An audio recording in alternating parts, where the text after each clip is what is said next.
Good day, engineers, and welcome back to another calculator techniques for integral calculus.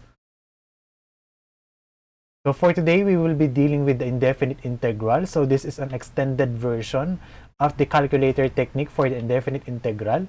So kanina dinefine natin kung anong ibig sabihin ng indefinite integral.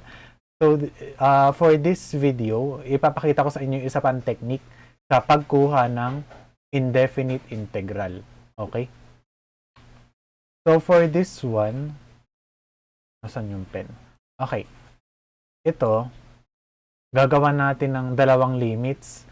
Isang limit na gagawa natin ng integral na may limits. Let's say 0 and 2. 0 and 2. Ayan, try natin sa calculator. Enter natin siya. So, integral ng 4 sine x cosine x squared from 0 to 2. Press equals. Tapos, ito is i-store mo sa A. Store mo siya sa A. Dapat nakarad ulit, ha? Check mo yung mode mo. Dapat nakarad. Kung nakarad yan dapat yung sagot. 1.42. Store mo sa A. Then, after nyan, since naka 0 to 2 tayo, yun yung magiging limits mo dun sa bawat choices. So, bali magiging dalawa yung limits mo. Isang x1 at isang x sub 2. Okay. So, for x sub 1, you need to store it to B. Ay di, store mo sa B. 0. Shift, store to B. Tapos yung yung para sa second na limit, which is yung 2, store mo sa C. 2, shift, store to C. So, try mo yung choice A ngayon. Try mo yung choice A. Okay.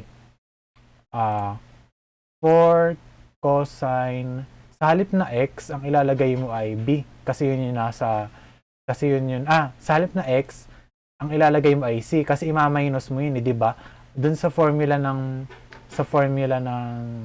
definite integral, di ba yun ay 0 to 2. So, mauuna itong 2. E di yung function na may 2, tapos ima-minus mo dun sa function na may 0. Ganyan yung nangyayari. Kaya ito, i-enter mo siya, tapos pag ma-minus mo, i-substitute mo yung value nung limit na ginamit mo, tapos tingnan mo kung magiging match ba sila sa choices na ito. Okay, ganun yung gagawin natin. So, kaya, ang uunahin mo yung nakastore sa C, kasi yun yung 2. Okay, 4 cosine C is squared, kaya magiging C, kasi nga doon naka-store yung 2, then over 3. Then minus, ma-minus mo dun sa isa,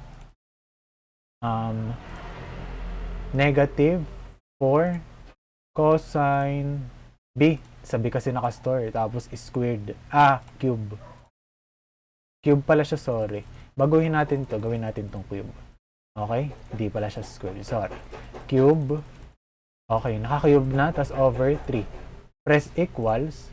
Yan. 1.429 ang lumabas. Store mo. Tapos yung answer, wag na pala natin i-store. Divide na lang natin using the ans function. Divide, yan, lalabas agad yung ans. Tapos, store A. Doon kasi nakastore yung 4 sine x cosine squared x dx na ang limit ay 0 to 2. Equals. Okay, naglabas ay 1. Ayan yung other calculator technique for integral calculus. Pwede mong gamitin yung technique ng definite integral para makuha mo kung sino sa mga choices ang mag-i-equal to 1 or approximately equal to 1. So that's it for today's video. Ayan, letter A ang sagot, tama. If you have any questions, ayan, nandyan ulit yung useful links para mag-message kayo sa akin. And see you on the next calculator technique video.